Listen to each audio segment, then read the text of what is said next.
James Sanders. I'm Chair of the 7-11 Committee. And I'd like to call the meeting to order. I can count bodies and tell that we have a quorum present. So, Do you mind doing the introduction one more time? sure. My name is James Sanders. I'm the chairman of the 7-11 Committee of the West Contra Costa Unified School District. And we are assembled in the Facilities Operations Center of the West Contra Costa Unified School District for our meeting on the 1st of June, 2026 at 6 p.m. It's now almost 1 minute after 6. I'd like to call the meeting to order. And if you are able, would you please stand and do the pledge? I pledge allegiance to the flag of the United States of America and to the republic for which it stands, one nation, under God, indivisible, with liberty and justice for all. Thank you very much. I'm going to take roll. It doesn't show on the agenda, but I just want to take roll to make sure that everyone's accounted for. So if you are here, please answer here or present. Mr. Gosney. Here. Myself is here. Arno Rentila. Here. Nicholas Crescenzi. Maureen. Died in a second, but I'm here. Are you with us remotely? I am, but I'm outside. We'll be walking in 2 seconds. Oh, thank you. Ms. Toms, Here. John Kellogg, Present. Jean Wu. Present. Thank you. Eli Moore. Eli Moore.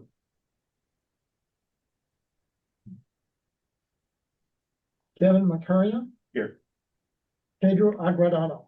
Here. How did I do with Agradano? Very good. Thank you very much. Cynthia Hernandez. Are you with us remotely, Ms. Hernandez? I do not see her. Suzanne Wilson.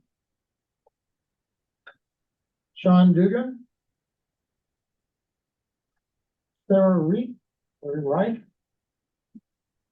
And okay. Thank you very much. Mr. Chair, before you yes, get into me, we just ask politely, just remind everybody, speak clearly, loudly, and enunciate, because we rely upon these videos quite a bit. Sometimes it's a little difficult. I agree. I appreciate your help. All right, for purposes of recording on the OWL, which is recording this meeting both visually and auditory. Audully.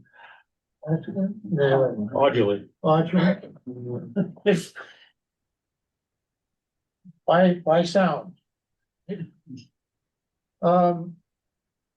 Would everyone please speak up when speaking? Now I'm going to go to item A3 on the agenda, the land acknowledgement. And by board policy, this must be read. We recognize that we are presently on the lands of the Chochenyo, Muwekma, Karkine, Ohlone peoples, and acknowledge them as the first inhabitants of the land we currently occupy. In the labor and body recognition, I acknowledge that the burden of environmental exploitation and systemic injustice falls upon the labor of Black and brown bodies in the building of this country and its institutions. I remember that Black and brown people were born and died working this land against their will for generations. I also acknowledge the continued contribution of the labor of survivors over the centuries to today. Of all immigrant labor, including voluntary, involuntary, trafficked, forced, and undocumented peoples in the building of what we refer to as the United States. And the author of this is Dr. Rochelle Rogers Hard. And now we are on A5. Would you all please peruse the agenda? It has 4 pages to it. Starts on page 2 and continues through page 5. And I will entertain a motion in favor of adopting the agenda as printed? Quick Or question. if there are any questions or changes, we'll go from there. So, Mr. Kellogg. thank you. So, the action items, if we leave on here, confirm recommendations, would it be still okay for the committee to decide that we're not yet ready to confirm these recommendations after we review them? Okay, so there's no commitment to actually confirming them today. We're gonna more review them and maybe confirm. No, I was discussing this issue with one of our senior members, and my frame of mind at the moment is everyone has one vote. Everyone has the ability to make a motion, to second a motion, to discuss the motion, to vote in favor or in the negative with respect to a motion. So we shouldn't think that everything here is necessarily written in stone. It is not. And so if there are changes, recommendations, insight that we should be adopting because of new perspectives, then I'm all for it. The only thing I would like to avoid is having the committee function beyond the first of the next year. Good goal. Very good goal. Thank you very much. All right, back to approval of the agenda or changes. I'll move approval of the agenda. Okay, Ms. Thomas has moved approval of the agenda. Is there a second? Mr. Rentillo seconds the motion.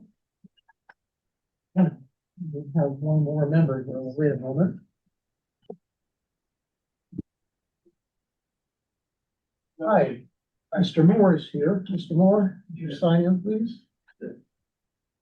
For the record, he arrived at 6:06.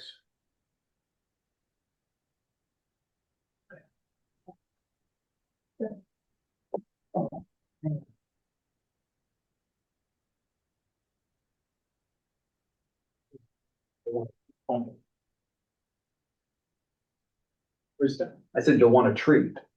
Yeah, it's a hefty, it's chunky, hefty stack. Okay, so a motion is on the floor to approve the agenda as written. Hearing no objection. Without objection, the motion is adopted. And now we move on to item A6. In the packet that's before you, starting on page 6, are outstanding minutes of meetings from March 5 of 2024 through July 15 of 2024, and the minutes of the last meeting, which was May 14, 2026. I realize that not everyone has had the packet in their hands and been able to read the minutes as presented. Nevertheless, I would like to take them one at a time and see if we can just approve the minutes and go as far as we can and work our way through. If we get through May of 2026, hallelujah, but we'll take it from there. So turning to page 6, we'll see the meeting minutes prepared by Mr. Gosney for March 5 of 2024. Earlier minutes prepared for March 5 of 2024 were not approved. So these are the succeeding candidate minutes for March 5. And again, I will entertain a motion to approve the minutes as printed. Right, can I ask a question? Sure, Mr. Kellogg. What happened here? Like, I mean, I'm happy to vote and approve it, but I feel like there's a story that has not been articulated to the members of the committee, and I'm not certain if we're walking into something that's weird or just like. No, there was an objection raised by Mr. Gosney. Mr. Gosney, would you like to enlighten the rest of the committee with respect to the March 5? This is not just March 5, because it was also some of the other meetings as well, the same kind of reasons. We had a parliamentarian that was brought in by the district that had her own idea about what was important and what was not important, and they were action minutes period, and they were missing a lot of items as well. And we chose not to accept those minutes and some of the subsequent minutes. And even when we had a secretary, sometimes we had an attendance problem where the secretary wasn't in attendance to record them and came significantly later. Okay, Make a motion to move the item. okay, there is a motion to approve the minutes for March 5. Is there a second? I'll second it. Mr. Gosney seconds the motion. Any discussion? What does it mean that we're approving minutes that we weren't present for a meeting we weren't present? I mean, what's the? As I understand Robert's rules, Sorry, we are not under Robert's rules. we are. What do you mean? The district operates under Rosenberg's rules. Can you let? No, sir. But we went through that. Any rate, Who did? just wait a minute. In answer to your question, the minutes can be amended at any time, or any reason. Should someone question the accuracy of the minutes or wish to add something to them, we added a minute according to Robert's rules.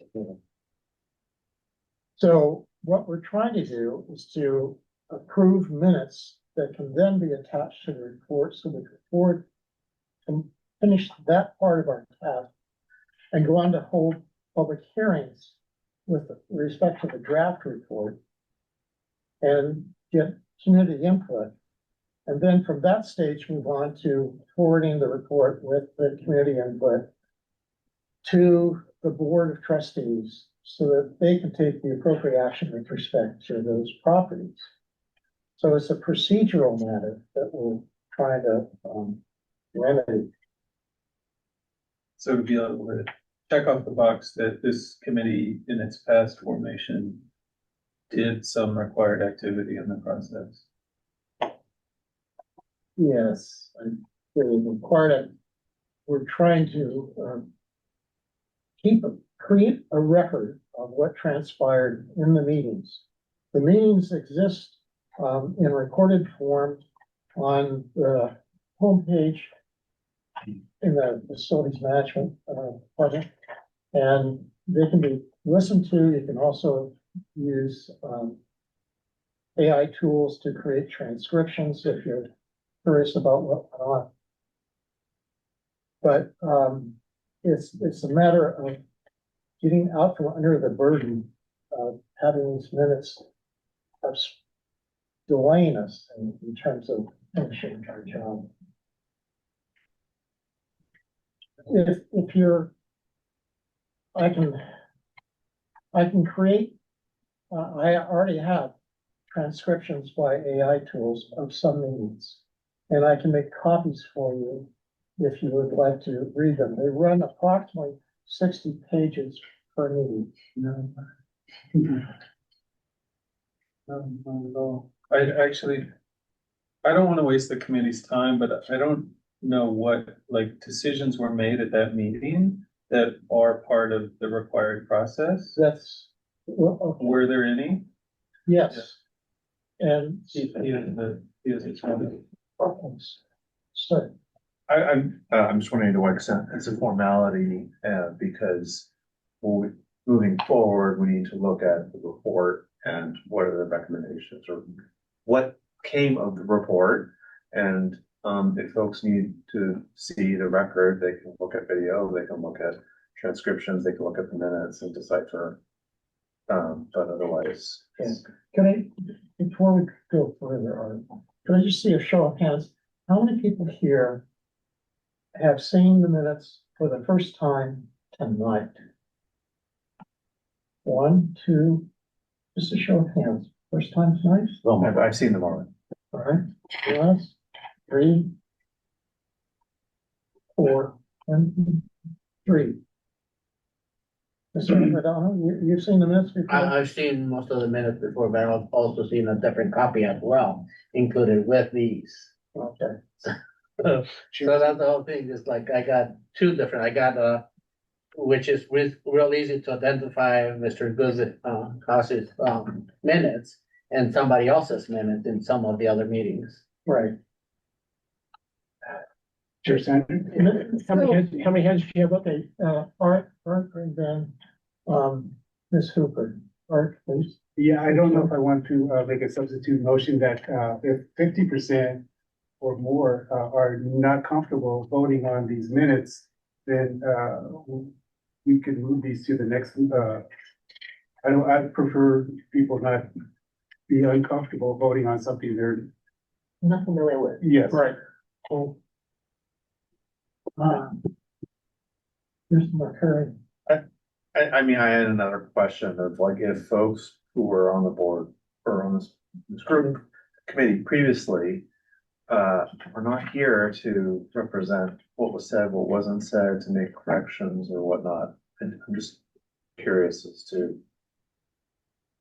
the next steps with, and second, moving forward, it feels like every time a meeting happens, the meeting minutes should be approved after every meeting Yes. instead of letting this happen again. So I if agree. that's possible. Yeah, the chair agrees with your assessment. Ms. Thompson? Yeah. I was gonna say, if there's not a motion on the table, we were all at the May 14th, 2026 meeting. And the minutes are in the packet. Can we knock those off? I'd like to make a motion that we approve the May 14th, 2026 meeting minutes. We already have. a Okay, motion. we have a motion. We have a for motion Mr. on the floor Latour. Are you for- withdrawing your motion? I will withdraw my motion. Was that for March 6th? I thought we were, or March 5th. March fifth. Yes, This is Right, one for March My 5th. motion is to I understand. approve May 14th, 2026 minutes. Correct. Okay, a substitute motion? No, but I would like to second it. He withdrew his motion.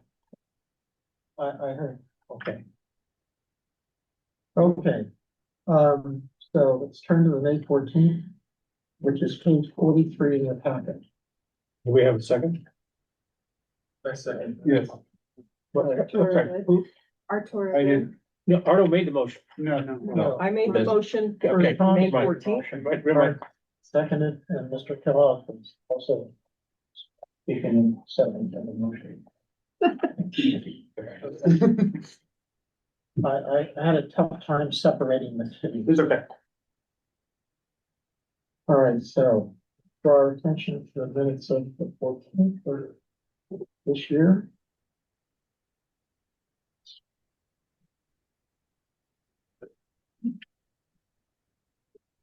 What page would you like? It goes from page 44 to page 48, 43. 43. Um, Four.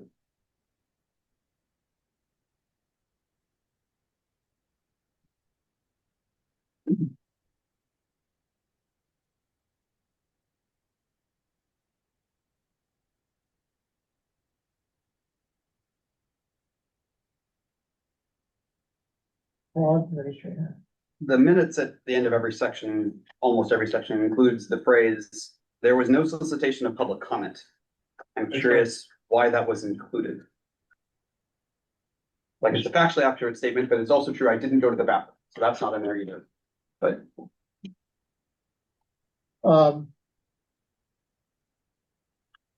I don't recall, there's the item B1, public comment. Mhm. With Mr. Gosney speaking. And beyond that, there was a paragraph which I did not read because it's included in the beginning of every set of agendas.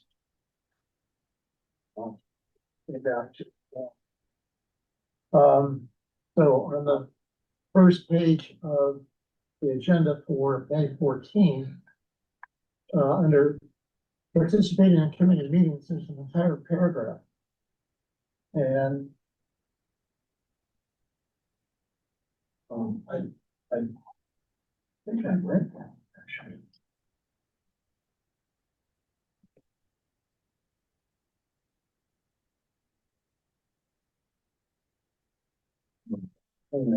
part of the opening of it. I'll have to listen to the video record. I thought I read that. Gosney's got his hand up. Mr. Gosney. Unless it's specifically stated elsewhere in a board policy or such like that, after every agenda item, the public is supposed to be given an opportunity to comment. But when you do not put a statement like that, then there is an assumption that either nobody spoke or that the comments were not included in the minutes. So this just addresses that there were no comments solicited on there. I believe we asked for public comment though, No, on some of them. no. Would it be better to just say there were no public comments? That way you don't get into the, whether they were solicited or not, there's no public comments. Okay. Mr. Gosney, But you have any objection? no, sorry, I do, because the requirement is that you ask for them. Not that just that nobody bothered to speak up. Right, there's a very clear difference between there is no public comment and no comment was solicited for. And that does, the agenda items basically should have always public comment, granted. Because especially in the use of Zoom and the particular version that the district uses where it doesn't allow people to force their way in. It has to, the panelist version where you're only granted that access if it's not called for and you can't see it and no one can raise their hand, no one can interject, right? Whereas like at a board meeting, if you didn't like what was going on, you could actually object and say their public comment wasn't granted. Okay. So I suppose we need a ruling from the chair, and at the moment, my ruling is to leave the state as it is. Sorry, to leave the statement? To leave the statement, there was no solicitation of public comment. To delete them, you say? To leave. Leave, okay, that. Unchanged. Ask again, speak up there. It helps. Good. Okay. Mr. Kellogg. So I have no objection to leaving it. What I do think I would say is, this feels a oddly passive aggressive.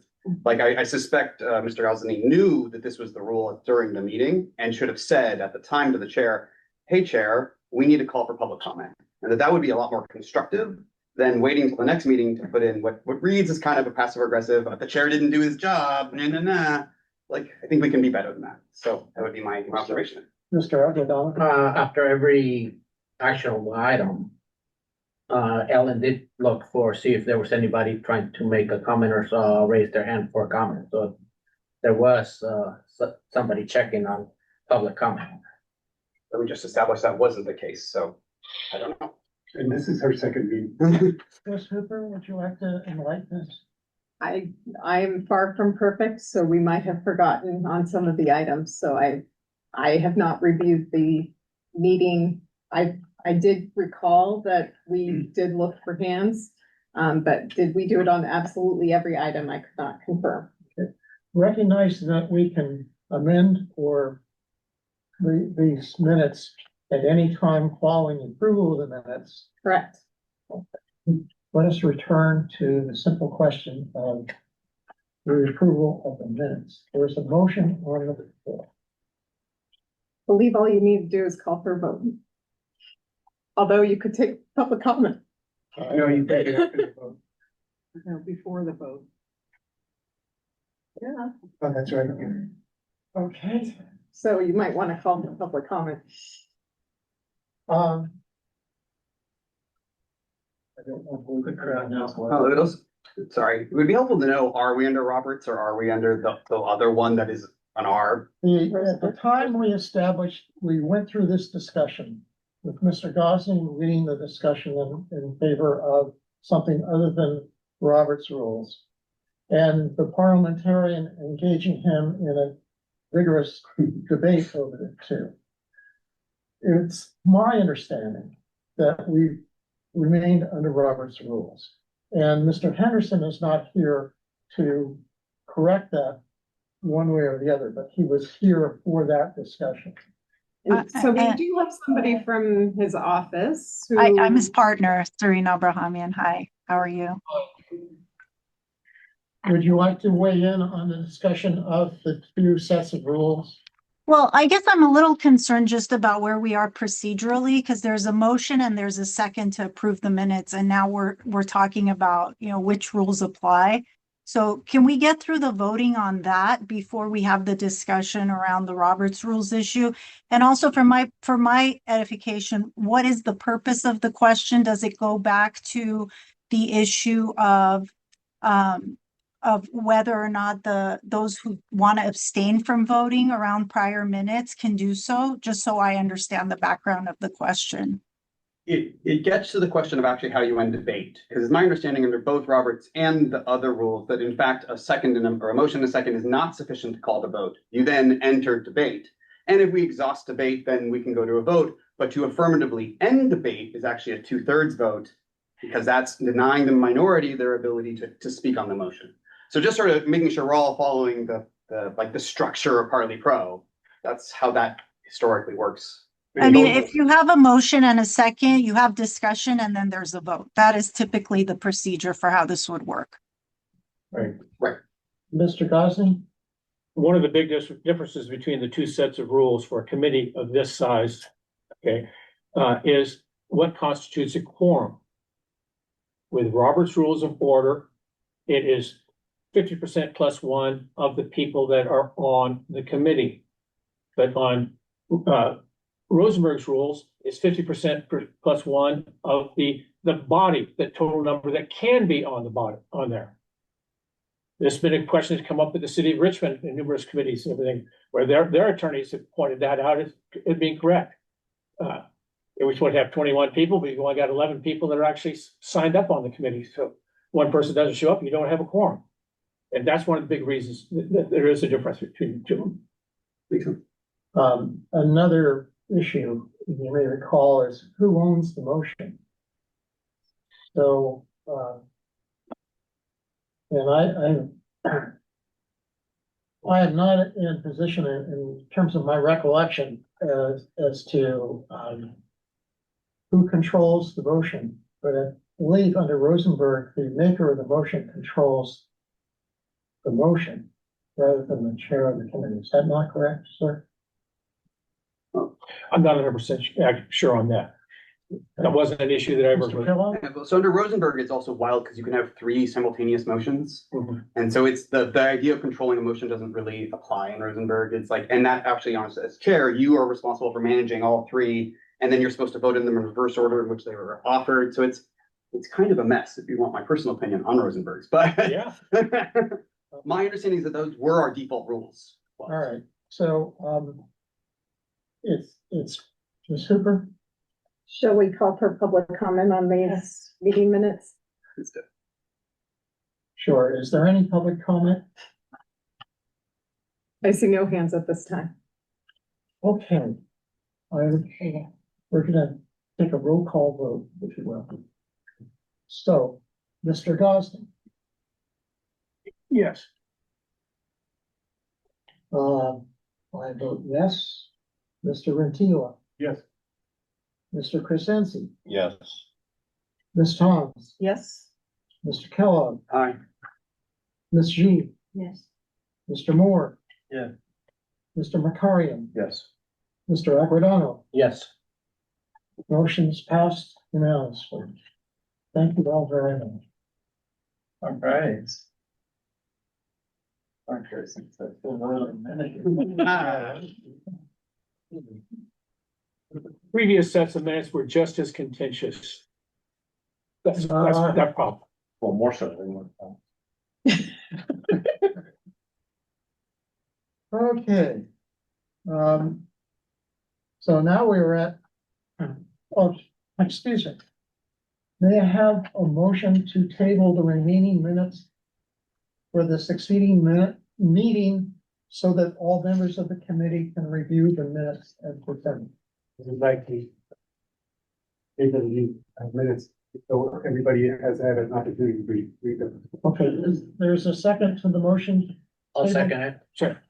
Mr. Agrodano seconds. Mr. Rentila made a motion to table the discussion and approval of minutes from March 5, March 19, March 26, June 11, and June 25 of 2024. And Until all members of the committee can review the packet. Any member of the committee not here. Now, let's see. This one's here. So, everyone's here, so you should all have a packet to take home. And reflect upon them, please. We are now at item B1, public comment. Members of the public are invited to speak on any matter related to the 7-Eleven committee. Ms. Tom? should we, ask for public comment and vote on that motion and second? All right, Yes. shall we do that? Are there any hands raised with respect to the last motion approving the minutes of May 14, 2026?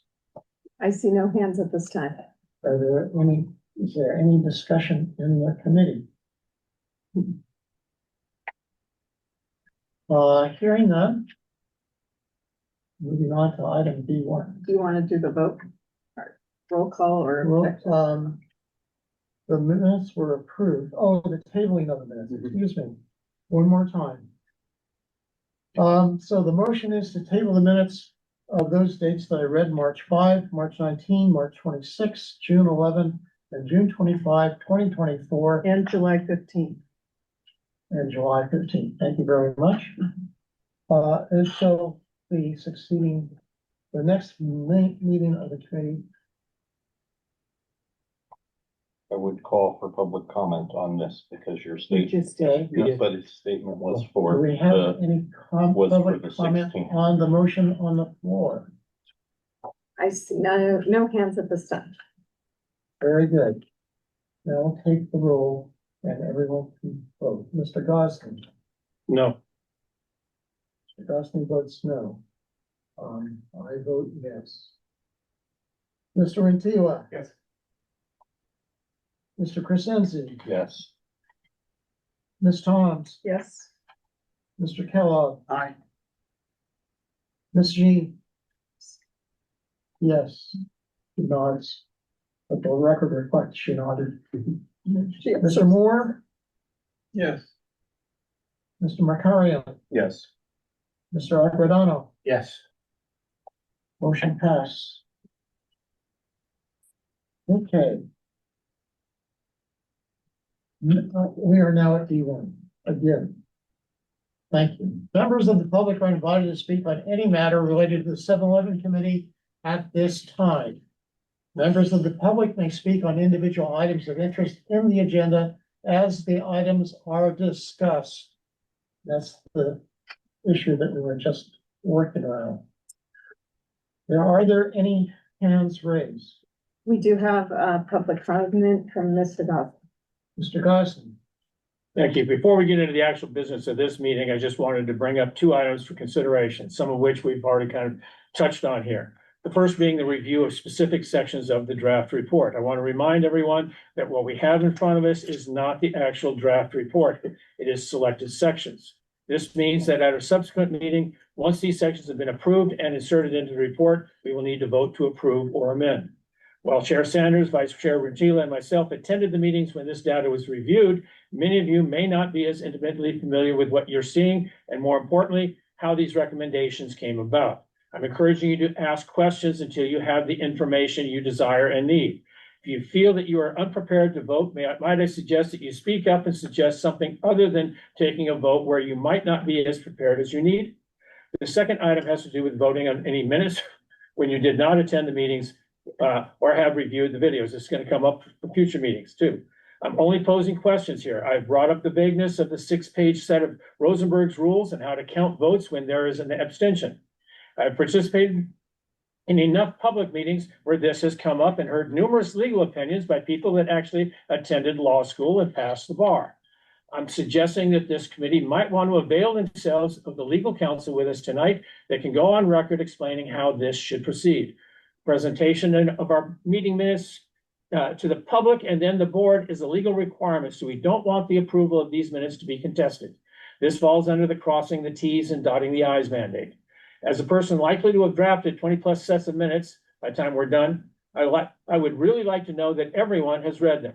Maybe we can bind them and they'll appear on the New York Times bestseller list, who knows? But in the world I live, I'm not going to bet the farm that anyone will really read them.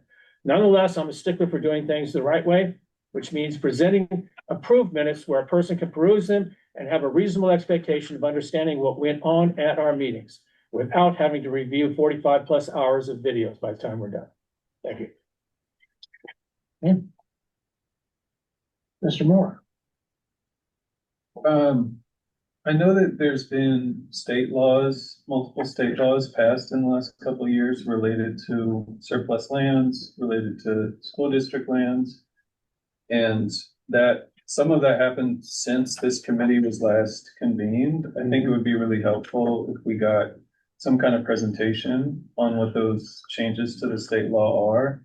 So I know that they have created some opportunities for us that didn't exist before. So I think that would be really important for us to know before we go into some of these recommendations. Okay. Can I ask a clarification question? Are you referring to Assembly Bill 130? I don't know the Assembly Bill name. Are you referring to the changes to the Surplus Land Act that were approved last July? Yeah. Hold on one second.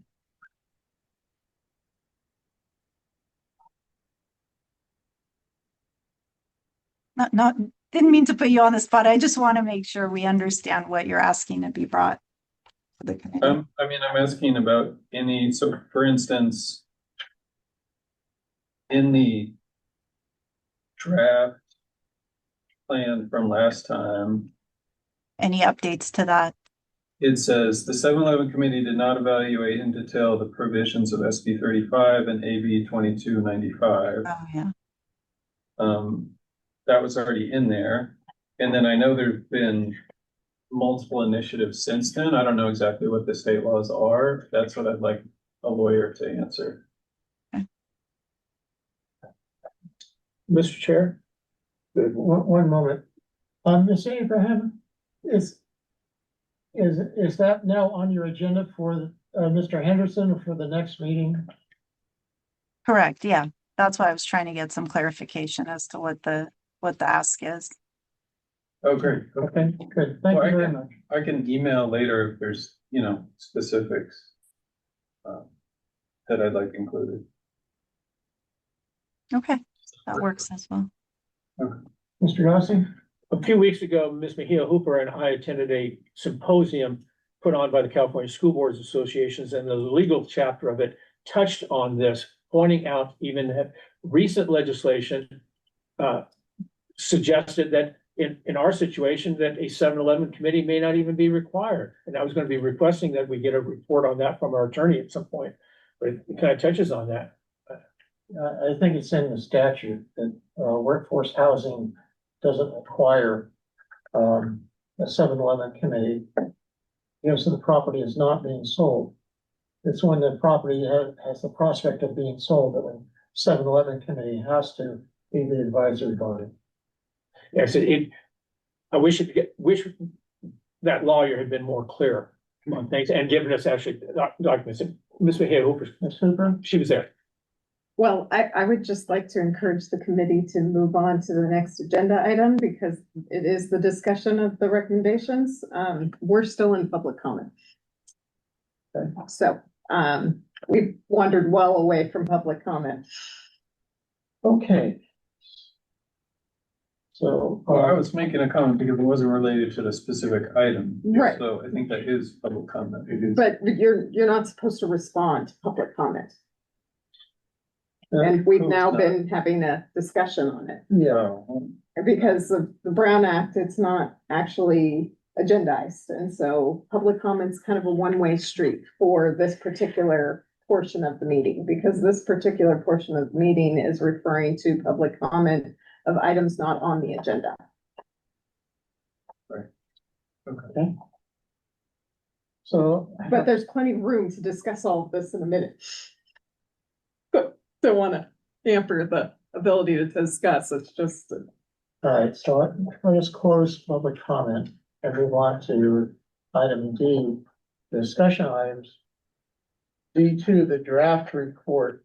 The process required by statute, site recommendations, discussion, presenter, the speaker, and Mr. Henderson's representative. All right, good evening, everyone. We did pull a few items that were previously presented to the committee to help this process along. There we go. So we would like to start tonight. I know we reviewed it last time, but just as a quick reminder of the role of the 7-Eleven committee and its duties. This is page, let's see, 49. 49 and 49 in your packet. and And Serena, if you would like to introduce these slides. Yeah, Sure. 49 and 50, there are two slides. Sure. So just speaking generally to and the statute, Education Code Section 17390 outlines the specific duties of the 7-Eleven committee. And it's written in a way that sometimes makes people scratch their head a little bit as to exactly what the procedure is. But generally, in layman's terms, what it does require and what a lot of what this committee has followed over the last number of years is, of course, the committee receives information, most importantly, school enrollment information, and then, of course, information about the properties, information to be able to make a determination of whether the property is surplus to the district's needs. Establishing a priority list of use of surplus space and real property that will be acceptable to the community. What that speaks to is tonight you're going to be reviewing some of the recommendations that had been developed relating to each of the sites.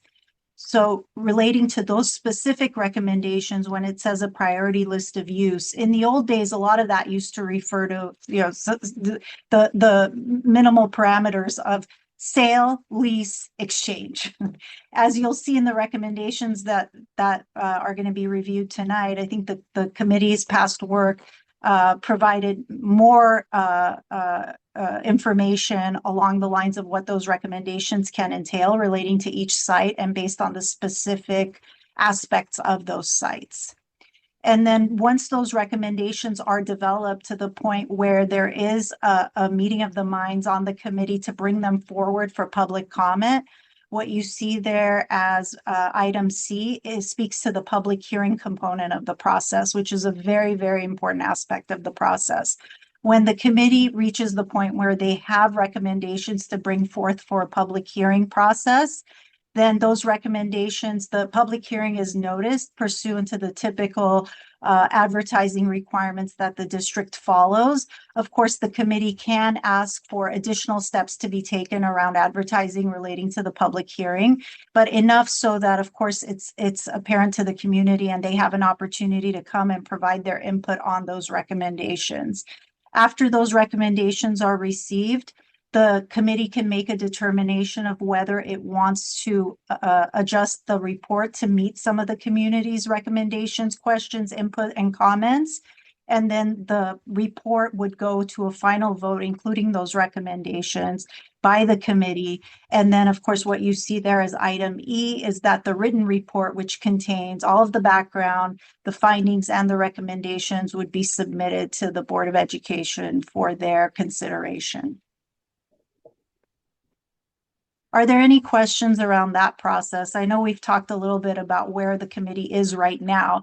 So where the committee is right now is, of course, tonight you all are continuing to review the recommendations that were previously developed, and we'll have the opportunity to provide your input as committee members into those recommendations so that you can get to the point where you're ready to then bring those forward for community input. And I did want to note importantly, because we do get this question a lot, is because these are Brown Act meetings, of course, the public has the opportunity at every single meeting to attend and provide their input, which is why the public comment component is so important. So the idea is that there can be a community input aspect to this all along, but the purpose of the public hearing is really to collect input specifically on the recommendations that have been approved by the committee to receive public input on, and for those to be considered during a public hearing. Okay, Mr. Kellogg? I have two questions regarding the public comment process there. So Sure. question one is, it sounds like after the comment, we have the ability to go back and revise our recommendation.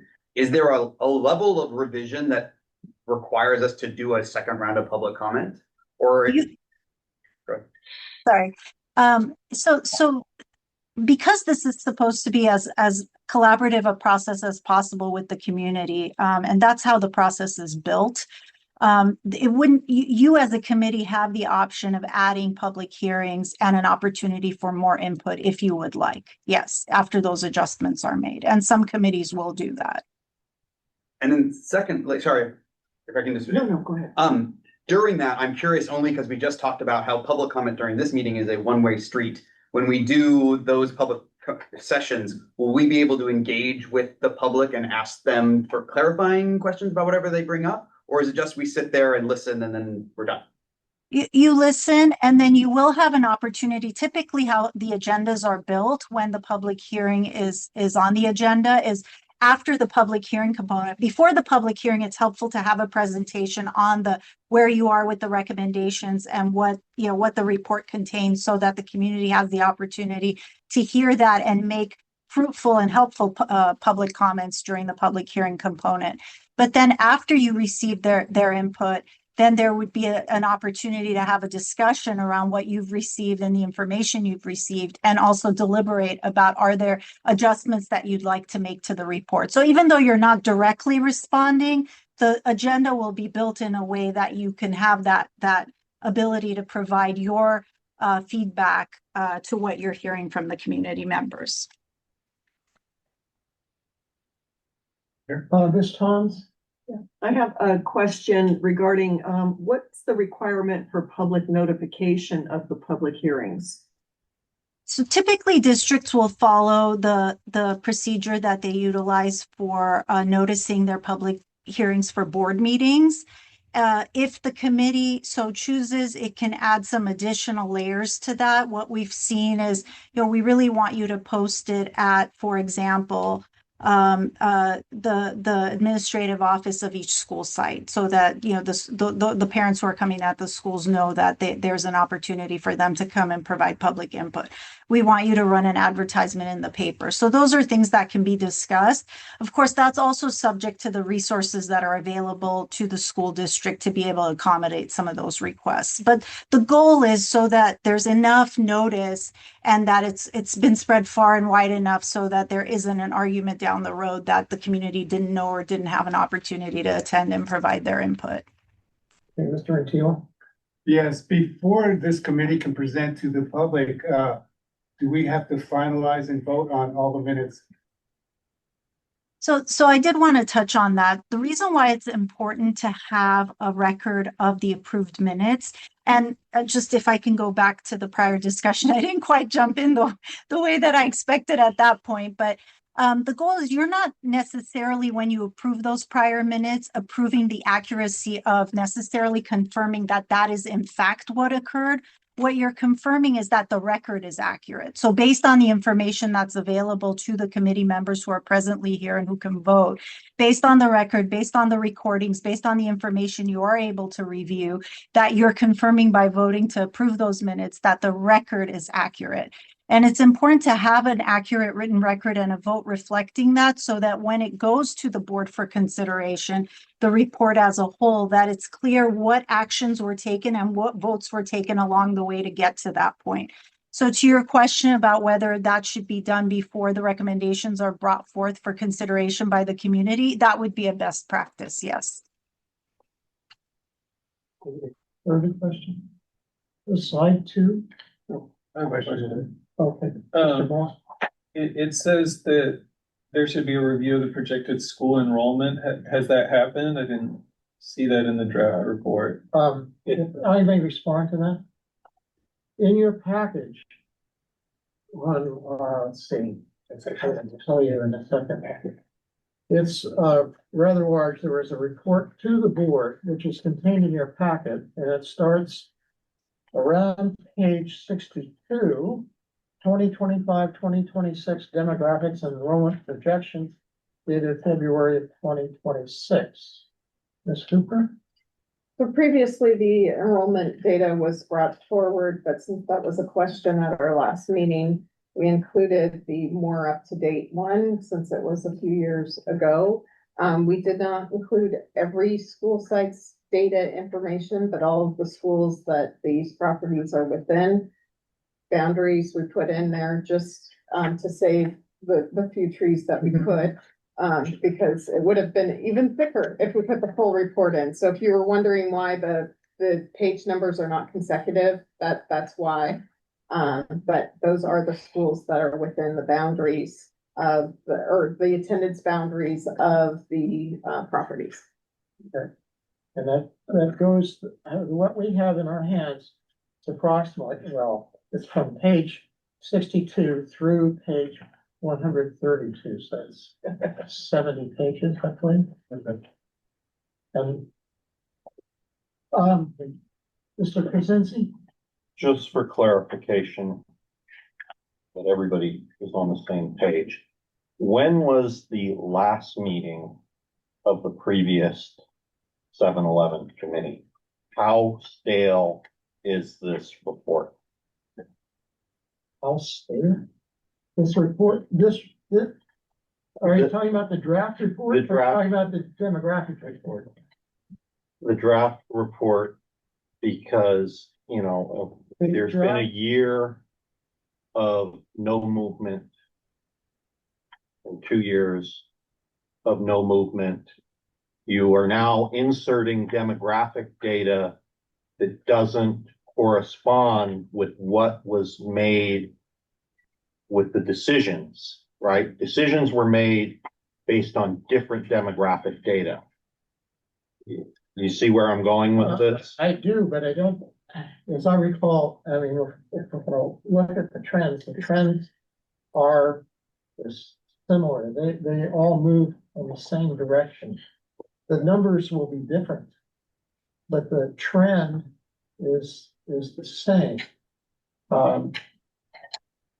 And the answer to your question is the draft report was completed in July of 2024. Almost 2 years ago. All right. I mean, I look at, you know, the district today is different than it was 2 years ago. Reality is that you have the declining enrollment. Mhm. That trend has continued, right? But you also have just a different dynamic in what is important and what the direction the district is going in. So I'm bringing up an observation of that, you know, the demographic data that you're using today from the latest report, the trend may be the same, but the numbers may be different. The trend could be declining enrollment, and I'm just I'm using this as an observation, not as in 2024, the declining enrollment was projected at 10%. Today, the declining enrollment could be projected at 15%. It makes a very different thing, or maybe it's only at 6%, right? And based on that, your surplus property or direction you want to go in is different, but also the potential of ideas of things that could be done with surplus property. For example, workforce housing has developed quite a bit in the last 2 years, but there are other questions that could be asked I'm sorry that Mr. Carter isn't here today because there was a question I wanted to ask him. He's very knowledgeable on a large scale of what's going on in the state of California. And so those questions should be asked by, I mean, you have almost a whole new committee. And the report, we'll look at it, but where we are today is very different than you probably were when you started this, too. Okay, let me just offer one item in response. We are here to determine whether or not the needs of the district require that we retain any of these 4 properties. 3 of the 4 properties are unacceptable for public schools, according to the Office of the State Architect. So with respect to those 3 properties, the only big issue to be discussed is the proper use of those properties or the appropriate use of those properties that is acceptable to the surrounding community and to the district. With respect to the 4th property, which we previously declared surplus, but to be retained because of the prospect of development simply across the street from the property, that we can discuss that. With respect to the district and enrollment, depending upon where you're standing in the district, enrollment is declining or the schools are impacted and over-enrolled. So it's district-wide, the enrollment is declining. With respect to the impacted schools, the enrollment is not declining, but the sites are all landlocked. Unless the district or some other entity can exercise eminent domain, we're in a hard place with respect to those schools. We're in a hard place with respect to the other schools. Do we close any of them, given what's going on? So more to your point, the district is now in a contract that's proven to be expensive. And so some things have to be eliminated or consolidated. And that's not our decision. Have I covered the points enough? Yeah, I mean, I understand all that. I am just putting out there in the universe some of the other observations that I see. And I just want to make sure that some of it is clear and some of it is on the record of where we were, where we are, not just because this report was generated with almost nobody who's, there are 3 of you who were here, right? The rest of us have a lot of catching up to do, but also there's a lot of change that has happened. Ms. Toms and then Mr. Gosney. No, Yeah. 28 minutes. Oh, Mr. Moore. Well, Ms. Toms and then Yeah. Mr. Moore. I just wanted to respond to the question.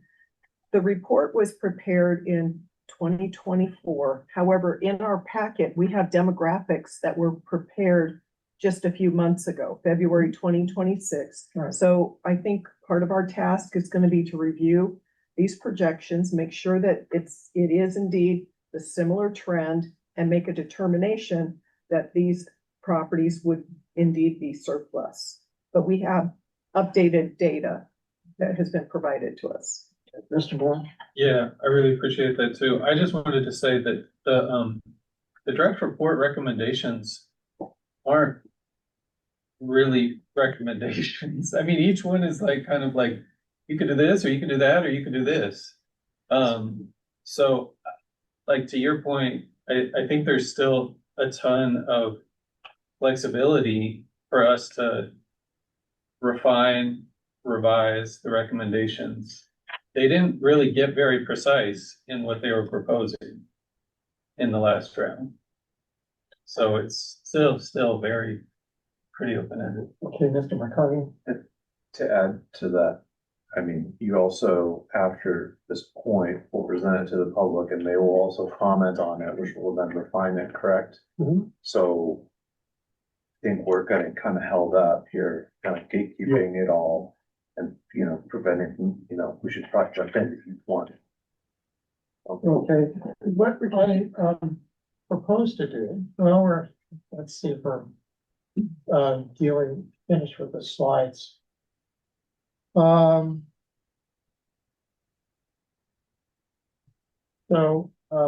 Just before we get to the site, I pick it up, I think I pick it up when we get to the sites.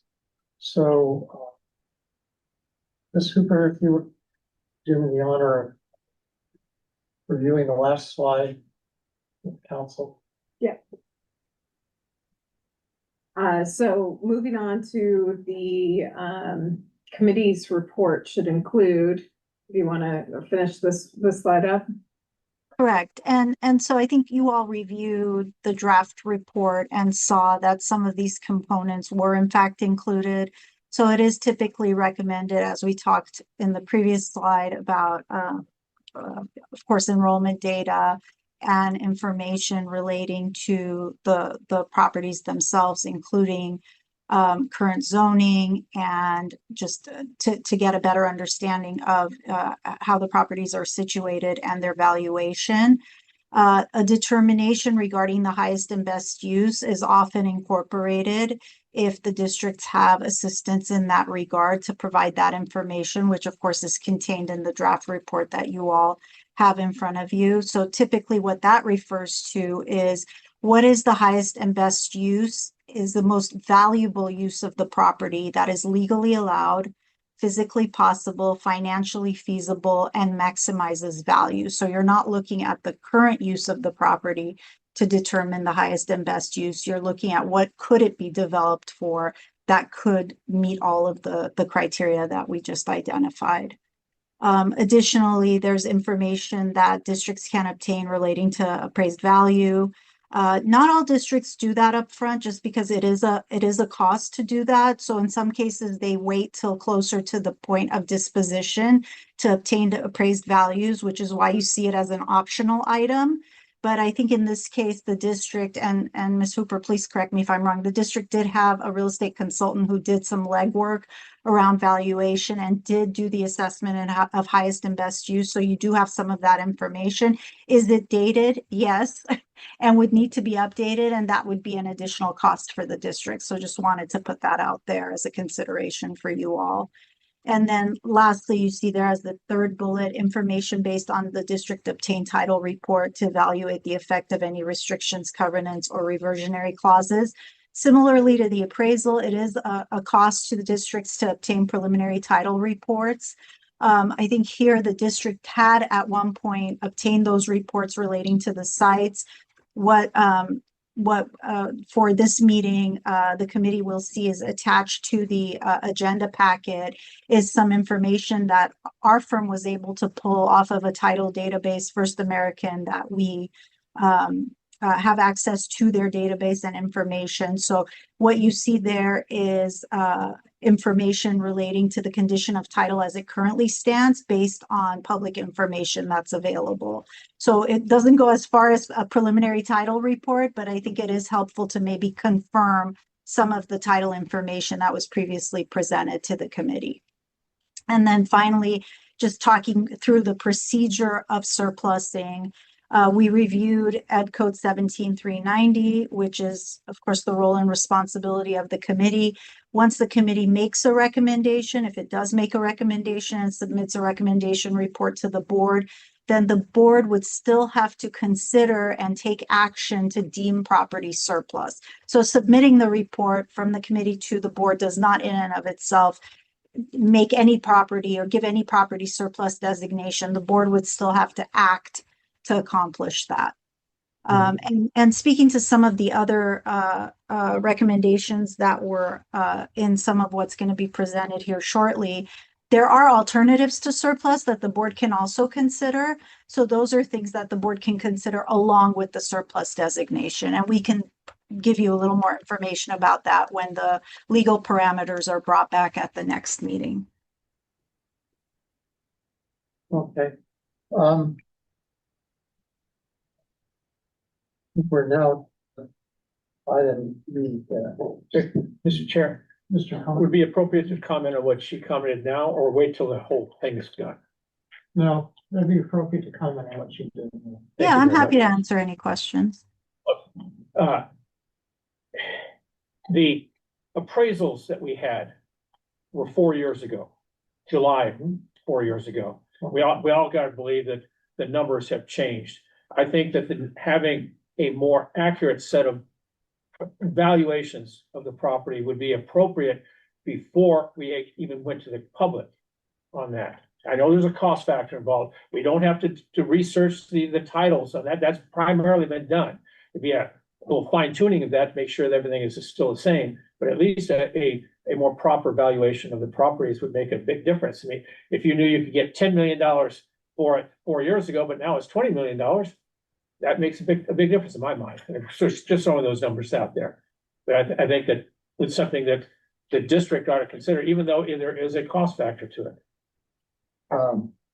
And I'm looking at the packet from the previous meeting from May 14th. And those of you that still have the packet, if you look toward the back where the parcels are discussed, there is in item 4, the opinion of value, a discussion of numbers and a projection of what it might be worth. And those were 2022 numbers. I know that Terra Realty was contacted, I want to say in late 2024. And the feedback I got was the numbers haven't changed much, so they weren't saying, oh yeah, it's great, we'll revalue it. I take your suggestion to heart. You know, that would be a reasonable thing to do considering the size of the committee, the number of people that haven't been here, and what's happened with respect to the value of the dollar and real estate market in general. So if I can add, the original projections were 4 years old, but what you just referred to was 2 years old. Things change. We all know that. Yeah, okay. That's my only comment on that. All right. But I'm not going to pay it. The exhibits in the packet from May 14 start on page 14 of the packet and go through page 21. So We don't have that packet in front of us. all right, any other public comment with respect to the draft report and statute requirements? I see no public comment at this time. And I'd like to move on to item E1, where it says confirm recommendations for Adams site. We've had plenty of discussion here that this is a menu, not a decision. So I just want to bring some pages of the existing of today's packet to your attention. Their overall maps for the district are on pages 56 and 57. 57 shows the attendance areas, I believe, of mostly elementary schools, the feeder schools to the secondary schools. Is that correct? Correct. Okay. On page 51 in the packet. The recommendation for Adams is a repetition of what's in the agenda. The Adams site is page on page 51. So these are simply repeated on page 51. On page 57 is an aerial view and summary of the area.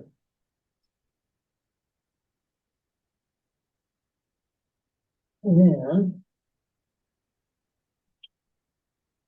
with respect to the parcels,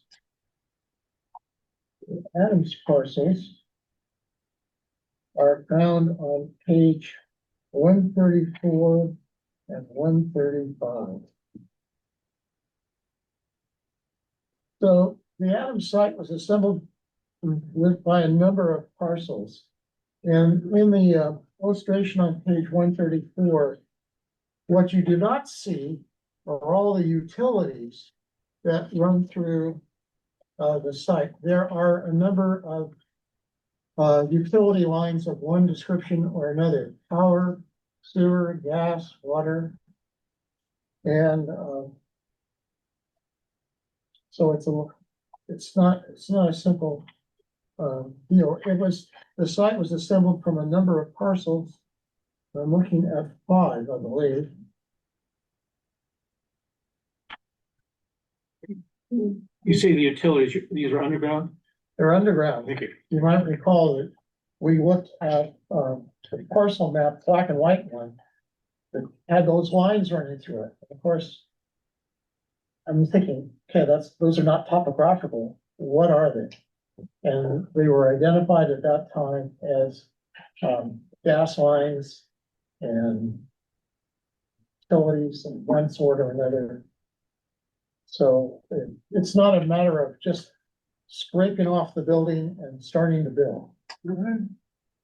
So, I have a question. go ahead. What is this agenda item? What does it mean, confirm the recommendations? Well, if there are 3 choices there. Yeah. So, we could choose at this point one of the 3 as our recommendation. Or, once again, as we did with the minutes, we'd table it. Ms. Hooper. So the idea behind the next 4 action items was because we don't know this committee, right? And this committee has not met together to discuss what was originally recommended in the draft report. There might be, like, all of you might go, absolutely, that's exactly what we should use Adams for. And then we know where the committee kind of stands on all 4 of the original recommendations of use, because at this point in time, we don't know if the committee is in agreement already with what was previously done in the reports, or if there's something different that the committee thinks they want to add or adjust, or if you just want to run into the public comment version, like portion of this, and then come back as a committee to discuss it. So we're trying to get a feel from the committee.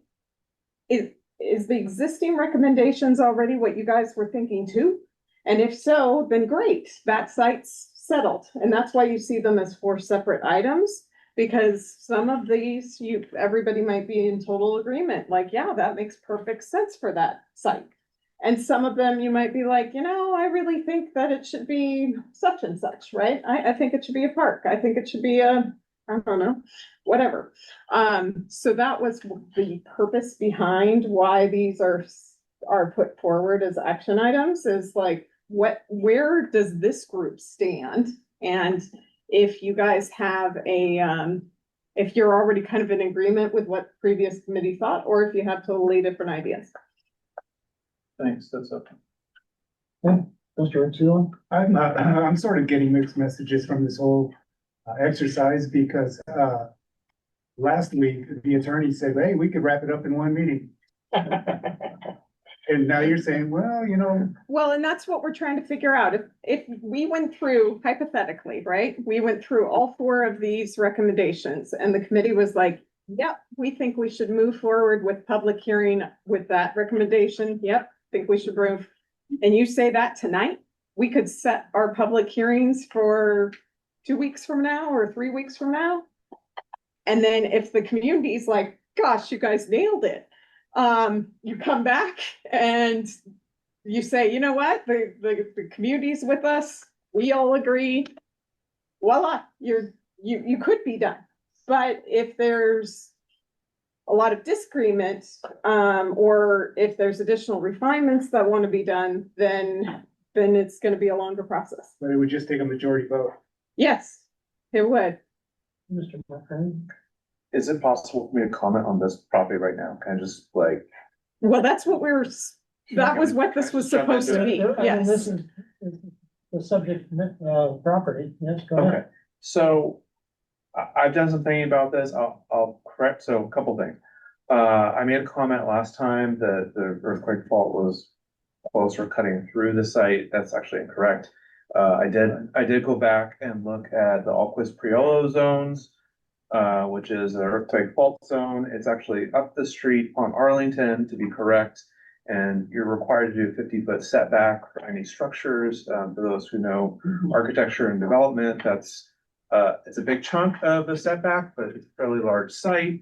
So, so from what I gathered, it feels like a really appropriate site for, so we have other projects like this. BART currently has an RFP for, request for proposal for the Fremont BART station, which also has fault lines going through it. They're recognizing the 50-foot setback and so on. So it's not uncommon to build near housing near these sites. Speaking to structural engineers, it usually requires 10 to 20% more seismic, resistance.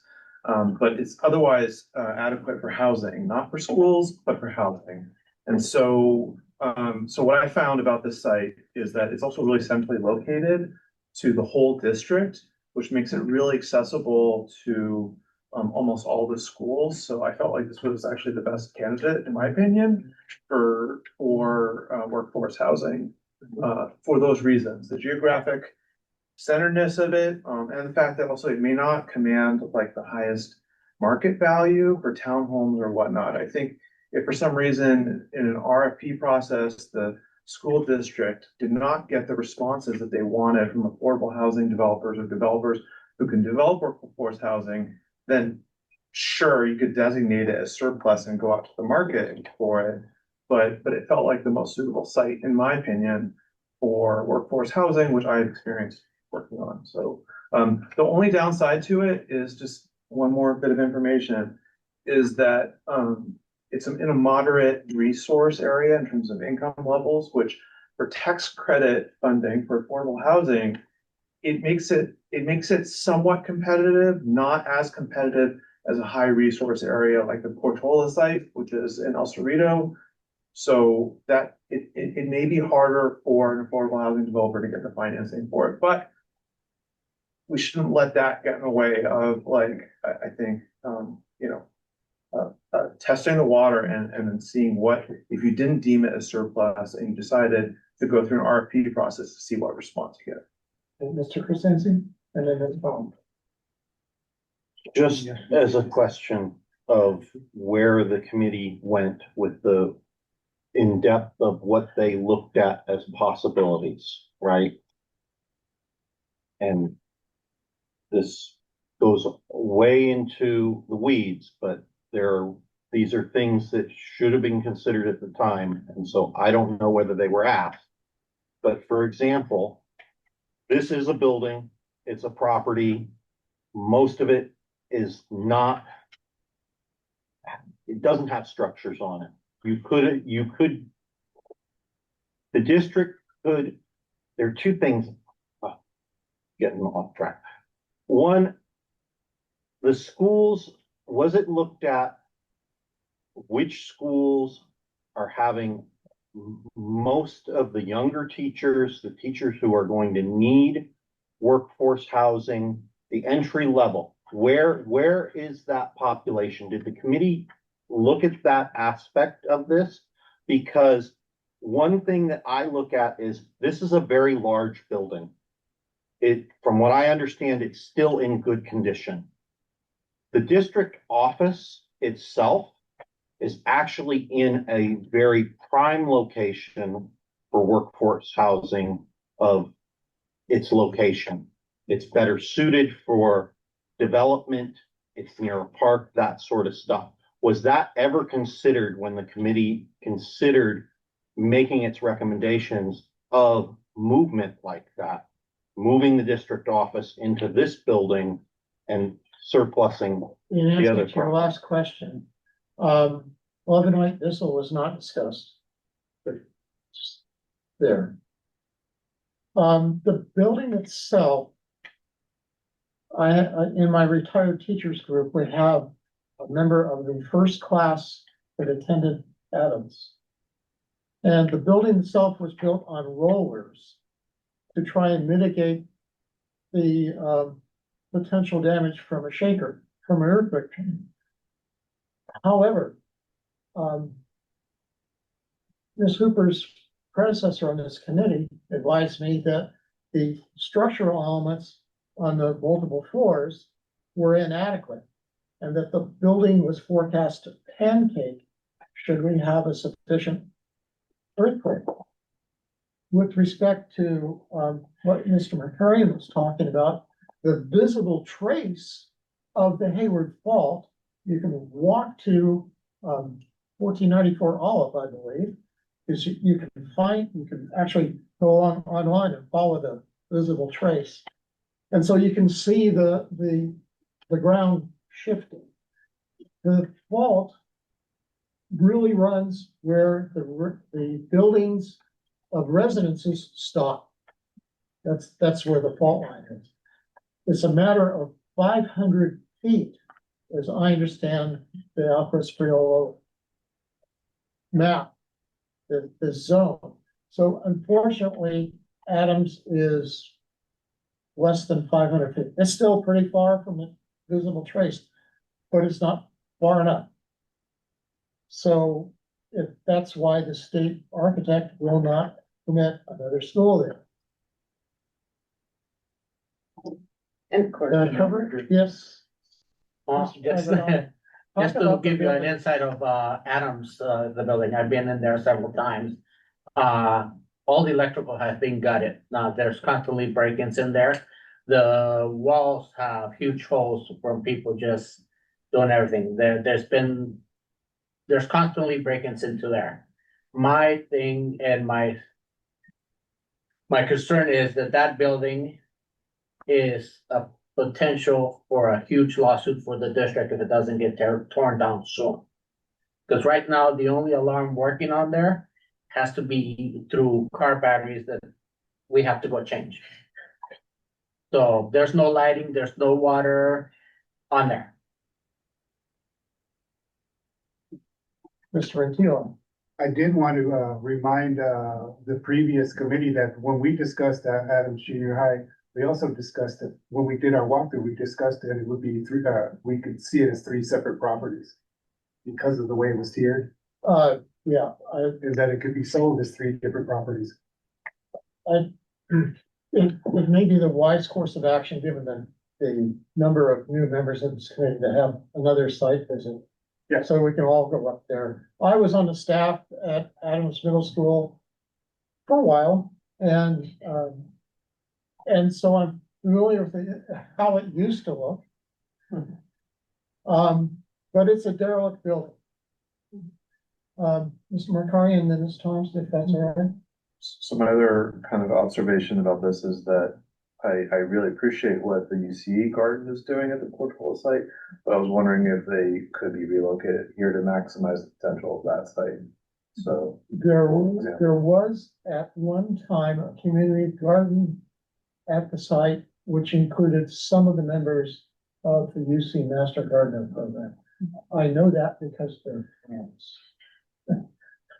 and I love walking and running by it. I'm just saying that, like, if a market rate developer were to look at the Portola site, they would see that as as space that's given up. Yeah. And so to my question, if you could split up this site as earlier, then you could have a couple different uses and it stays in the district's hands. And you can lease it out to the UC, you could have teacher housing. They're not saying anything. Or small. Ms. Thompson? Yeah, you were asking about what the temperature is. I observed the meetings in 2024 and participated in them, in several, at least one of them. But I would be on board and with some of the recommendations, but I understand that everybody needs to, come up to speed. For instance, the Adams Middle School site is would be a great site for educator workforce housing. But if we went with the second recommendation, which is educator workforce housing and some market rate, we can send out, or the district could send out an RFP and see what kind of response you get. We don't need to get into the weeds of where utilities are and, you know, what a developer is going to find, you know, buildable, profitable, and so on. Our job is just to find out what the, you know, highest and best use is. We may get a response to the RFP where it's, you know, they want to do 100% affordable workforce housing. I'm also very familiar with the Seaview site. Even though that site is kind of back in a neighborhood, there is pedestrian access that's very, it's very walkable from that site to San Pablo Avenue, which is an area with high transit. And so that might also fare well with getting funds. I have been an advocate for workforce housing and have talked to our senator and our assembly member on getting pre-development money that perhaps, you know, once this process is over, there's possibility of getting funding for pre-development funds that would help assemble an RFP package for a couple of them. I am also in support of doing market rate housing on the Portala site because, you know, that site is one that could get the district some funds right away. But I just wanted to let folks know where I stand and I'm, you know, I think it's totally reasonable to have everybody else come up to speed as well. Okay. Mr. Kellogg. So on the topic of coming up to speed, I've been trying my best to parse the language of the Adams Site 3 recommendations. And I was wondering if I could tell you what I think they mean and somebody could be like, you got it or you didn't get it. Because it uses a lot of the same words, but I think it reaches different points. So number one, don't declare it as surplus, but try to build workforce employee housing, which I assume means that's something the district would do more directly than option 2, where you do declare it as surplus, but then you seek a developer to do open market rate housing, though not workforce housing in option number 2, as I read it. And then option 3 is declare it as surplus, try to work with the developer to do both workforce and open rate housing on the same site. Am I reading that correctly? That I have the answer for that as far as without deeming it the Adams Middle School site surplus, we can still have it recommend that it be deemed surplus, but there's state laws that bypass that process. And so if it's 100% affordable workforce housing, it doesn't have to go through this process. which is 1, right? Option 1 is that That's option. option. Okay. So I get, so, okay. Correct. That there's an alternative to the surplus process that allows for affordable housing, employee housing, projects to proceed without procuring them under the surplus statutes. So the answer to this question is yes. You did get it correct. Okay. Yes. Yay. I read it like 6 times. Eventually. Okay. So, once again, the sense that I get is that the committee would like to postpone making a determination and investigate this further. Is that correct? Mr. Christensen? I would just like to ask Ms. Thoms, because I would defer to her expertise as her former role with the county. What would be the likelihood of what the county would require as being affordable to make a development like this go through easily with its zoning and all its review process? It's in the housing element.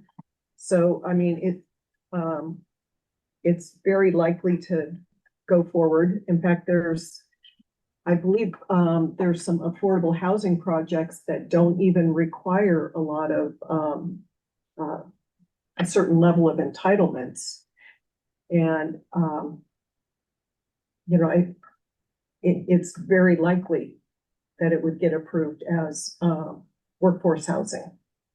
But I'm just saying, if it was not workforce housing, if it went to open market, a developer who wanted to fast track, what percentage would they have to most likely be required to make affordable? 10%, 20%? 15%. It would be the inclusionary, housing for affordability. Any question, Ms. Hooper? Well, a question for the committee, because while I hear that there's some maybe potential for additional information, does anybody think that the Adams site should not have housing? Because really the current recommendation is like, we're still deciding what kind of housing, but we really think it should be housing. Is there anybody who's like, oh, absolutely not, it should be, I mean, I heard the master garden might be a good alternative for that particular program. But beyond that, I haven't heard anything that says, no, housing's a really bad idea for the site. Or there's no other ideas being proposed, and if not, then open it up to public to add ideas. I mean, that's really where we're at, it feels like, with this site. Mr. Moore? I like the idea of housing there. It's a good site for that. I live around the corner. I also was involved with Urban Tilt and that community garden there, and it's actually on the part of the property that borders Arlington. So as far as that 50-foot setback, that garden would probably take up that whole 50-foot setback, if that was a good place for that. I did have a question on the valuation. It's just hard to understand what this says, that the demo costs are by square foot, but then is the $6 to $8.6 million, is that the value of the property without considering the demo costs? Or I is believe that, it does say that it's exempt of the demolition. it says demo costs would be a deduct from this range of values. Right, Right. so, But it doesn't say what the demo costs would be, it just says that they're $23 to $33 per square foot. I think you're reading it correctly. With respect to how the information, as I recall the discussion when we were first given an idea of value. Because of the tomography, not all of the parcel, or the aggregated parcels, can be built on as is. There are different levels, which you might recall from the garden. So the acreage was a net figure for that parcel, how much could be developed.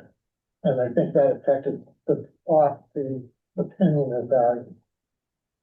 Mr. Kellogg. So I actually think that you're not quite reading right. So the first line is demo cost, including hazmat, TBD, so they don't know it. And then they go on to say that the sale value will be $23 to $33 a square foot, which then they calculate out at $6,836,000. So the way I read it, they have no idea what demo cost is. That's just a magic number. Thank you. Mr. Gosney. We get some information from Ms. Mejia Hooper about what it costs these days for demolition. Ballpark, what did it cost us to demolish Stige and then Kennedy? I'd have to look back to find out what that was, because we combined phase 1.2 and 1.3 together, or 1.1 and 1.2 together, so it includes the underground utilities. But I do have the information about what it would be split apart. There was a cost evaluation done for Adams quite a few years ago, and it was above $5 million to demolish the site. Part of the problem is that the building itself is partially supporting the street. So the bottom the bottom floor is built on a lower level and the street level is actually at the second floor. So there's a retaining wall on the back side of the building that's supporting the hillside structure. And that's part of the reason why the demolition cost would be as high as it would be. So it is a significant cost to demolish. If I could finish. Adam said, one of the reasons I chose Stige and Kennedy's, both of them were filled full of asbestos, both of them were filled full of lead-based paint, as Adams would be. Because you don't take it to the dump, take it down to Button Willow, you know, or down by Bakersfield. It's the cost for depositing the demolition refuse is tremendous. We may have to give away the property and still pay to demolish it. Okay, I just have one more question. So this is a question for the committee members from before. As I understand this to be a priority order, 1, 2, 3. And so I was curious if somebody could speak to why 2 got put before 3. Why, if we're gonna declare it surplus, why did we say market rate housing before the combo option? Is it true too, if that's priority order, or is it just listing out potential? So all of our previous documents said we had to do it in a priority order. That's what we reviewed earlier. Cost to have circulated through the attendance area, the priority list provided. So I always assumed this was a priority list, but maybe that's wrong. I can comment on that as well, just from the legal perspective. A lot of times before the recommendations, and I'd have to go back and look at the draft to see if it contains this language, it will advise the board that these are not necessarily in priority order. They're just alternatives to be considered on a parallel track. So if it's not in there, that's something that can be inserted. I just want to make that clear as far as from the legal perspective. Do we ultimately need to provide a priority when we go to the board at the end? No, you do not. No. Oh, interesting. Okay. I misread this whole slide then. Because that's clearly what it says. Yeah, Establish a priority list. I thought that was in the statute, but It does say to present it that way for public hearing purposes, but you can ask the community and the board to consider these options independently and on a parallel track. But all right, Mr. Rensselaer, and then I'd like to try to come to a conclusion with respect to Adams. Either we, it's a fish or cut bait choice here. Yeah. And to move on. Yeah, I Okay, just wanted Mr. to Rensselaer, note, go ahead. I just wanted to note that it would have been helpful to, understand these, like what date and when these, minutes were, when we recommended these. Yeah. So people can go back and, review the video in case what they read is not what they think are. Great recommendation. Thank you. Mr. Chair, Mr. Gosney. I would recommend that we do not take any action on this tonight, that we defer it to a later time. And also, before that later time comes up, schedule a site visit so the newbies can get a better feel for what it looks like other than just looking through the fence line on Arlington. I agree. So, well, when it comes to time to set dates to meetings and things, well, which we'll have to do in the next 22 minutes. Good time of year for a site visit. The sun is still up. And it's a long day, so it's great. All right, so is there a motion to postpone the decision on Adams until such time as we can visit the So site? moved. second. So move, Mr. Gosney made such a motion and Mr. Kellogg seconded the motion, so why don't we go down, discussion, questions? Discussion? All right, so let's just. Do you want to open up for public comment? Oh, yeah, wait. Is there any public comment? I see no hands at this time. No hand. Very good. All right. With that, I'd like to proceed to a vote. Oh, boy. Mr. Gosney, Yes. myself, yes. Mr. Rentila, Yes, please. Mr. Crescenzi, Yes.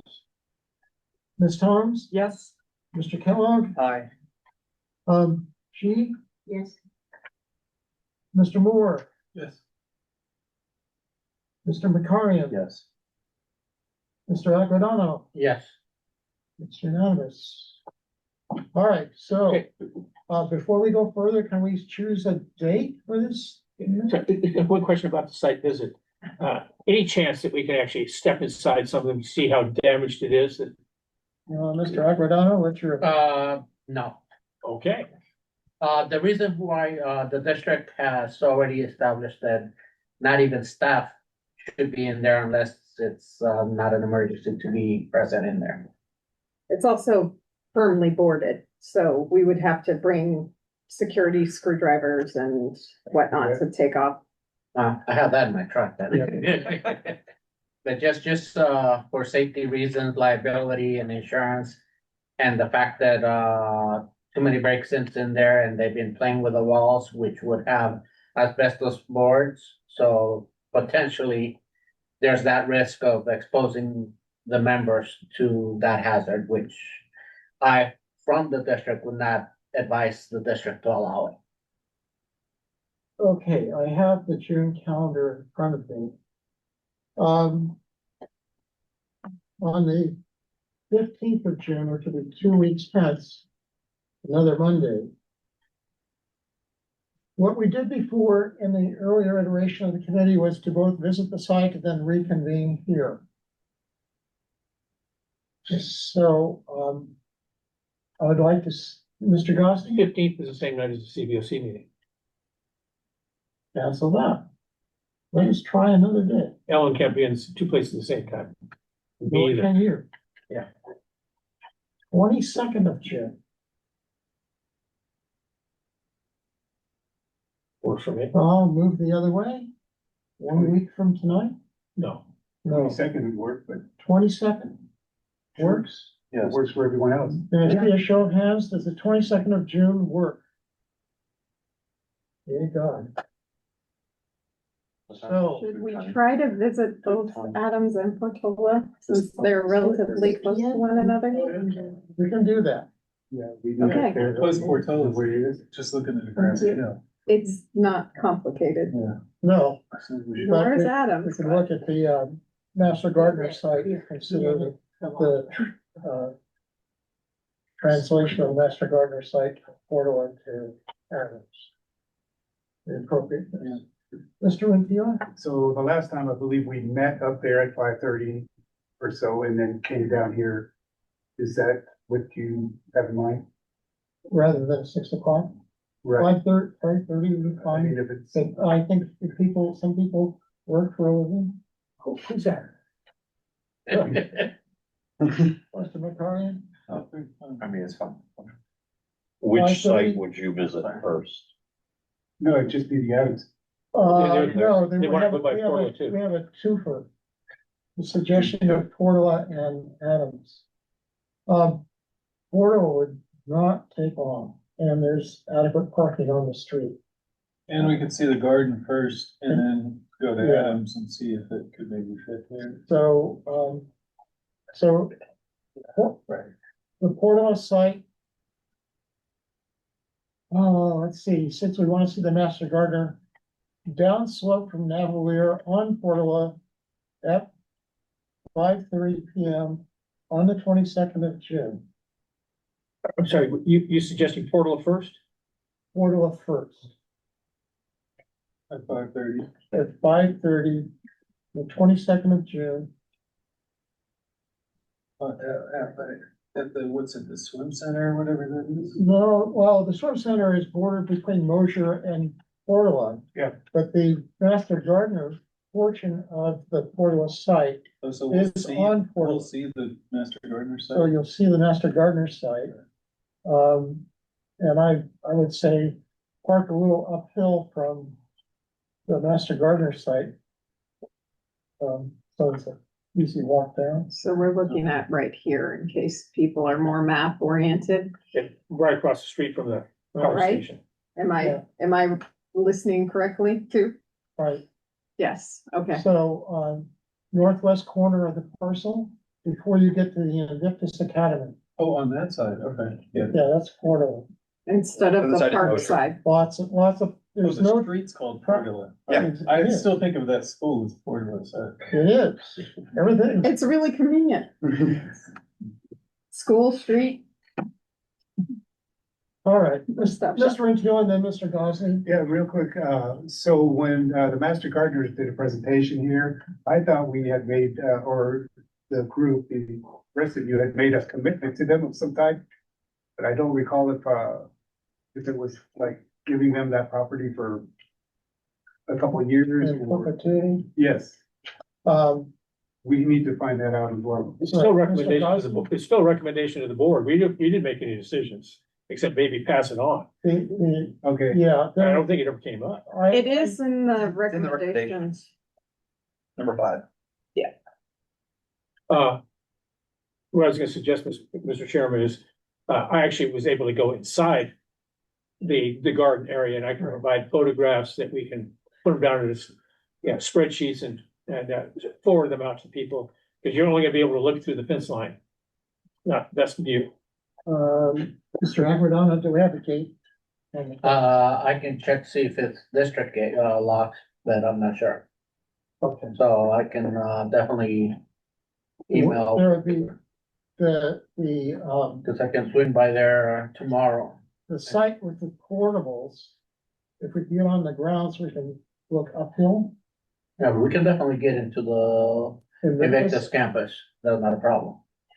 Well, and I'm sure that the Master Gardener group would be oh, yeah, more than happy to make sure that the committee can properly. So I will reach out and see what we can find out about getting access. It's 3 weeks away. I will work on it. Okay. On the topic Mr. of Kelly? Invictus, I feel like I asked this question, but I don't remember the answer. Is where Invictus currently located outside of the scope of what we're recommending? Yes. It's just the uphill. Right. It was But not. the grounds are owned by the district. Right, all the grounds, right? All the But we would grounds are owned by- leave Invictus or whatever would be there. We're only looking at Is that what's, tree line? we're looking at Line what's up. east of Yep, the yep. tree lines. So this yellow line is our yellow line in north. And the That building, wasn't- Yeah. the old junior high building does not exist. It's just bare ground. It's an ancient picture. Oh, is that used to be a junior high? That was Yeah. Portland. Oh, wow, That okay. was Portola Junior High, just to use the name once again. One more time. Named after Gaspar de Portola, tasked by the King of Spain to enslave the indigenous people in this area. No. Uh, He got lost and couldn't find the Golden Gate. That's serious. Okay. All right, so we've chosen a date and place and time for the next meeting. I wanted to estimate the travel time at 15 minutes between sites. Well, we'll issue an agenda how that will have all of that Okay. detail. So we'll go from Portola to Adam. And, just go up to Arlington and keep on going until you get to Patterson Circle. Pretty I straightforward. would recommend taking Richmond and Key, because that's just 2 blocks away, as opposed to Arlington is a mile up the hill. We don't have to, Doesn't matter. Yeah. Just wanted to know if, you want to drive actually into the campus, because basically I would have keys to go in there from the turnaround, off of Arlington. There's a little thing where you can drive in and basically see, be in an open area where you can see the gym, the wood shop in the back, and the main building. Without, but we wouldn't be exiting any of the buildings. Any thoughts? Attorney? We're not talking about the Invictus campus, we're talking about the What's vacant uphill land from- uphill, so.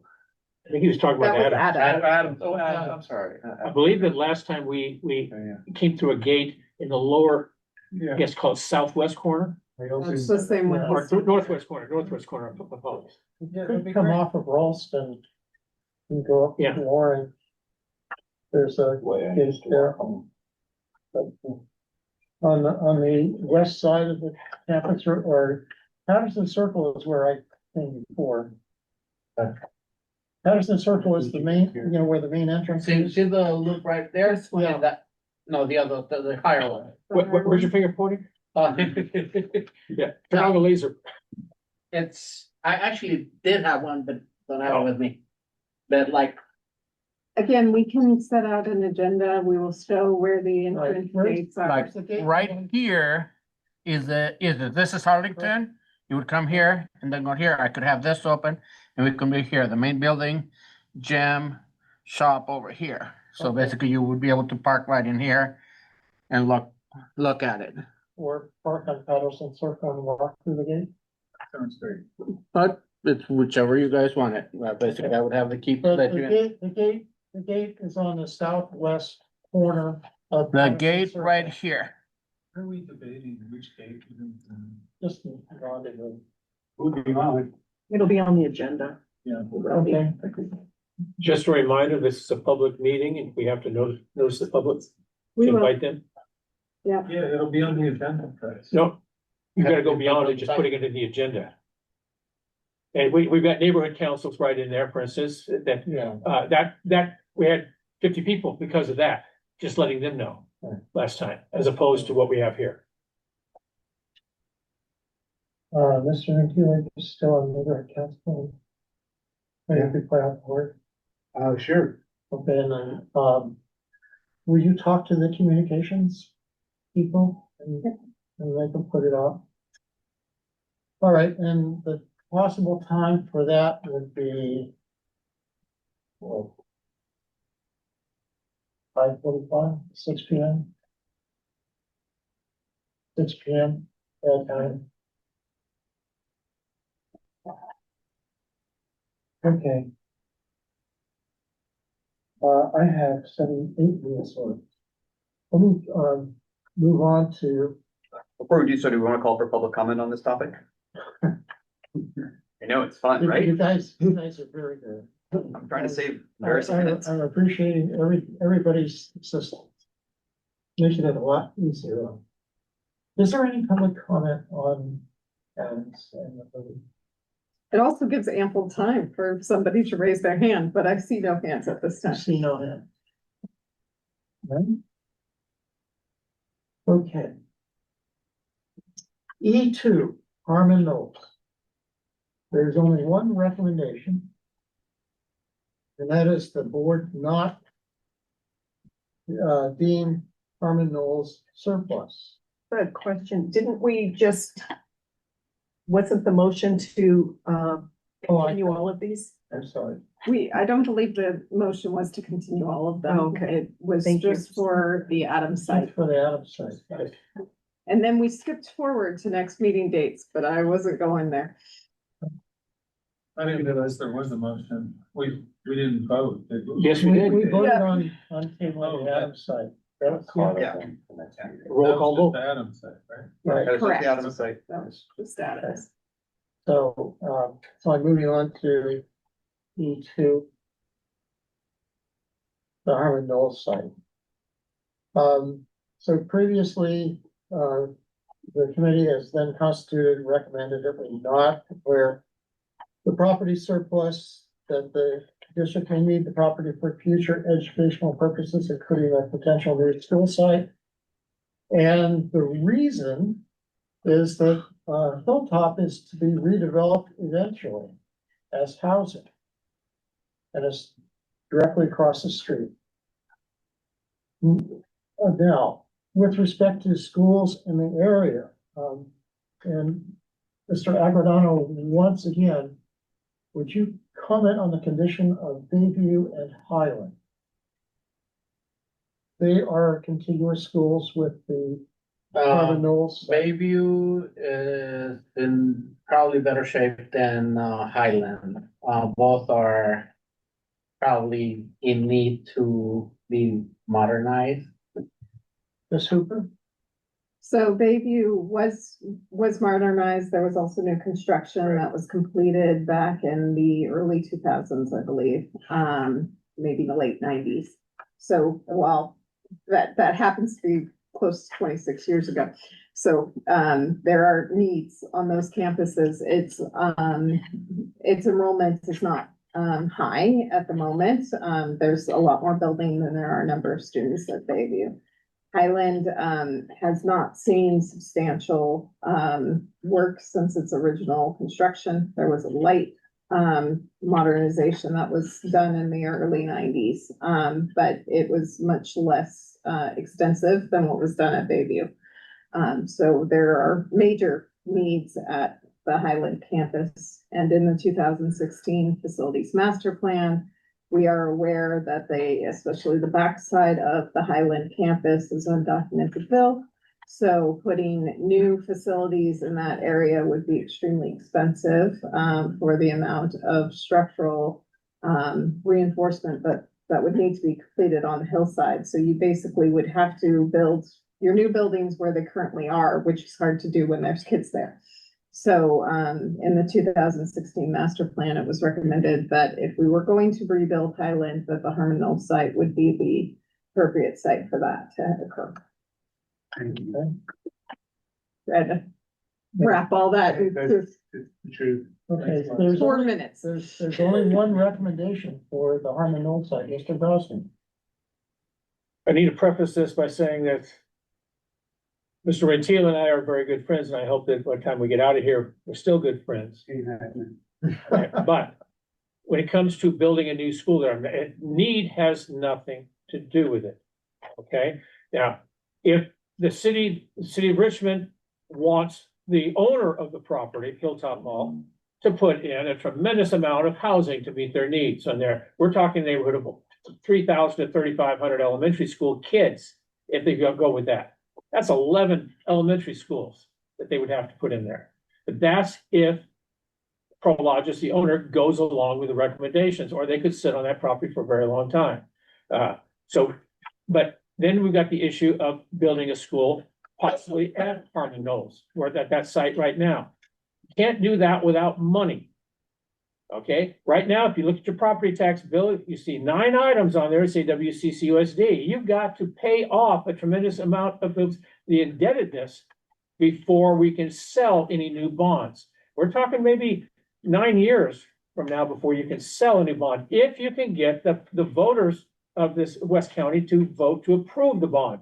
Now, you've got to be realistic about that as well. We're not talking about a bond program. If you look at the other bond measures that were on the ballot, there was a lengthy list of schools that might be considered. This would be one school only for the bond measure.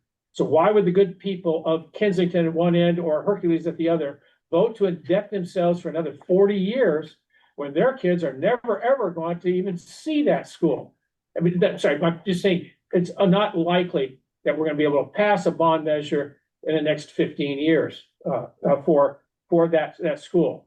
So is it appropriate to hang on to that site and have it sit there for 15 years or longer, or find an alternative use for it at this time where we can use the money?